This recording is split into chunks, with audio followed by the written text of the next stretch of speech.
I don't know if you feel like this. I'm just feeling a bit bad, not bad, I'm just feeling a bit unmotivated, down, depressed. Everything in life is sort of alright, you know, so it's okay, nothing major. That's all good. I'm just in town here. Came into a little town where I live in Yarram. The weather's turned a bit bad and I've got to bring my washing down to dry it in the laundromat here. It'll only take 20 minutes, it's only a smaller load. It won't take too long. I just walked up the street to the op shop and had a look in there. On the way, some bloke screaming his head off, having an anger moment with his partner who was in the car, sitting down, very not responding. And so much anger in the world, in the community, you know. Like, I'm sure people got angry in the old days. In the past, people got angry, and you know, it was a lot of wife beating and things like that, and beating up of children. Went on behind closed doors, and you didn't sort of hear about it much. You'd see the lady come into the bank with makeup on and things like that to cover up bruises. It was always, probably has been anger, but it was kept in the home, and that's not a good thing or a bad thing. I'm not saying that, but oh God, there's a lot of it around nowadays.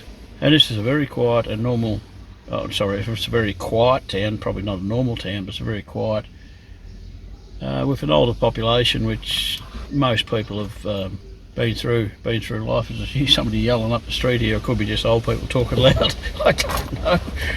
Oh God, I don't know if this is a video or not. I just put it out there. It's just a vlog. I've separated my videos, so ones that I enjoy creating and editing of national parks or something interesting, I'm going to put them on my main channel, and these ones will be just my vlog channel, so I can express what I used to do in the olden days. I used to write things down in a journal. So it's a journal, but it's a video journal, just my personal emotions on how things are travelling. I'm living well here. It's good. I'm slowly descending into poverty. I've got an income. My wife's got part-time work because she's not Australian or English. It's not her first language. She's got to go and get a low-level job. And it's interesting to be a part of that, because they're getting she's earning about maybe $1,500 before tax a fortnight. To be able to do that, we've got to come and move into town and rent a house at $400 a week, an old house, plus power. Because it's an old house, there's no insulation in it, and heating is going to cost a bit. It's electric heating. It's very expensive in Australia. And the car broke down the other day, a little coil pack on top of the spark plug. If you're a mechanical minded person, I ordered one online because this town doesn't have an auto parts shop. And of course the car's not going, I can't drive over the hill to the bigger town. So I order a part online, they send me the wrong part. This is interesting, they send me the wrong part.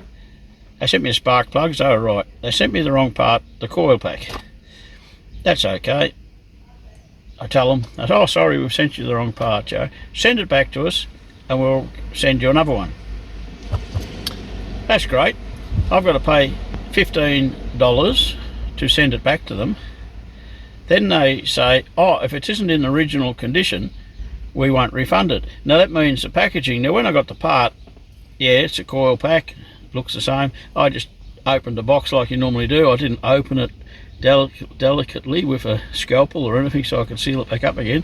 And because the cardboard was torn, they refused to take that back. That's $100 roughly. They refused to take it back, and if they did, I've got to pay the $15 to get it back to them.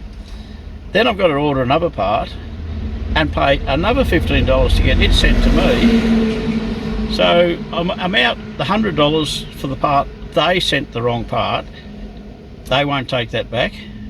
I now have to order another part and pay another $15 to get that sent to me. And they say, oh, we're having troubles getting it in from our other suppliers. So I've been waiting 2 weeks. I've had a pain in the guts. I have suffered from diverticulitis, if people know what that is. It's a polyp, inflamed polyp in your bowel. Great stuff, you know. So I've been suffering from that. It seems to have eased off a bit, so that's okay. But I want to get over to the other doctor. I've got that.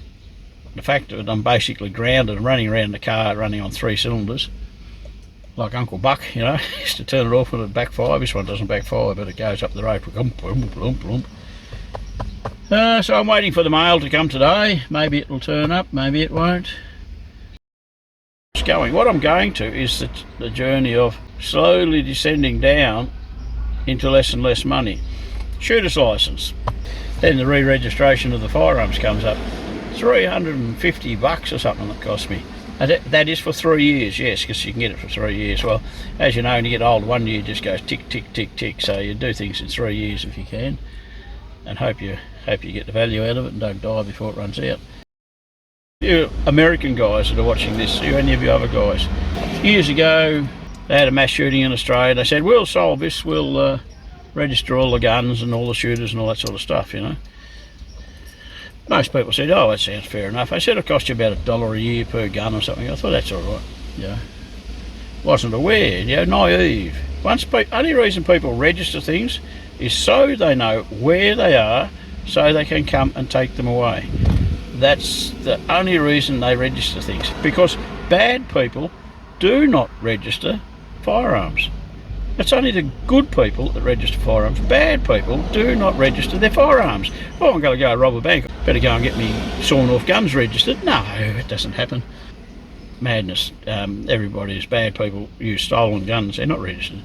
So registration does nothing, and I think the figures will show that in Australia. I know the anti-gun lobby will say that crime has decreased in Australia. That's all just rubbery figures.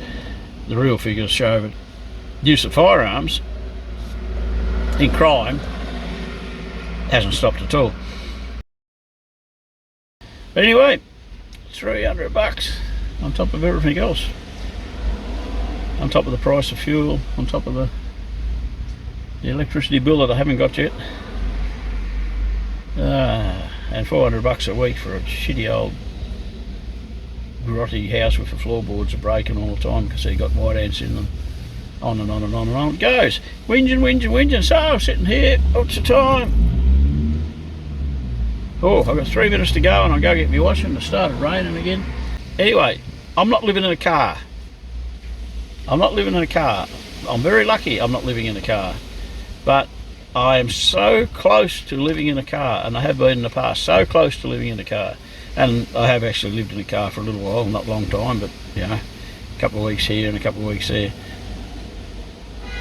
But I find it very interesting. There's a lot of people living in cars now because they just can't afford that $1,000 a fortnight for rent out of a lowered wage. Everybody says the average wage is, well, that's not what the average person. The average wage is not what the average person gets. I can tell you that. Most people are on the bottom wage. Minimum wage is what most people are on, and you've got to pay $400 to $500 a week for a house because you've got kids and you just want to be, you're working, you've got a good job, sort of. Not getting the money, it doesn't go anywhere, the food's... A kilogram of pork has doubled since I've been back in Australia, doubled in price. Eggs are up sneaking up to $10 a dozen now. They were about $4 a dozen when I got back about a year ago. They've gone heading up to double their price, and everything else is going up. I don't care what the statisticians tell you and all that. You go to the supermarket and try and buy stuff and find out how much it is, and keep an eye on it. I was keeping an eye on it for a long time because I had to, and now it's just horrific how much the increase is. It's got very dark in here. The sun's gone, the rain's coming. Suits my mood. See you guys. I'll cut a lot of waffle out of this. Have a good one. This is old Wald from Yarram having a rant. See you guys. Have a good one.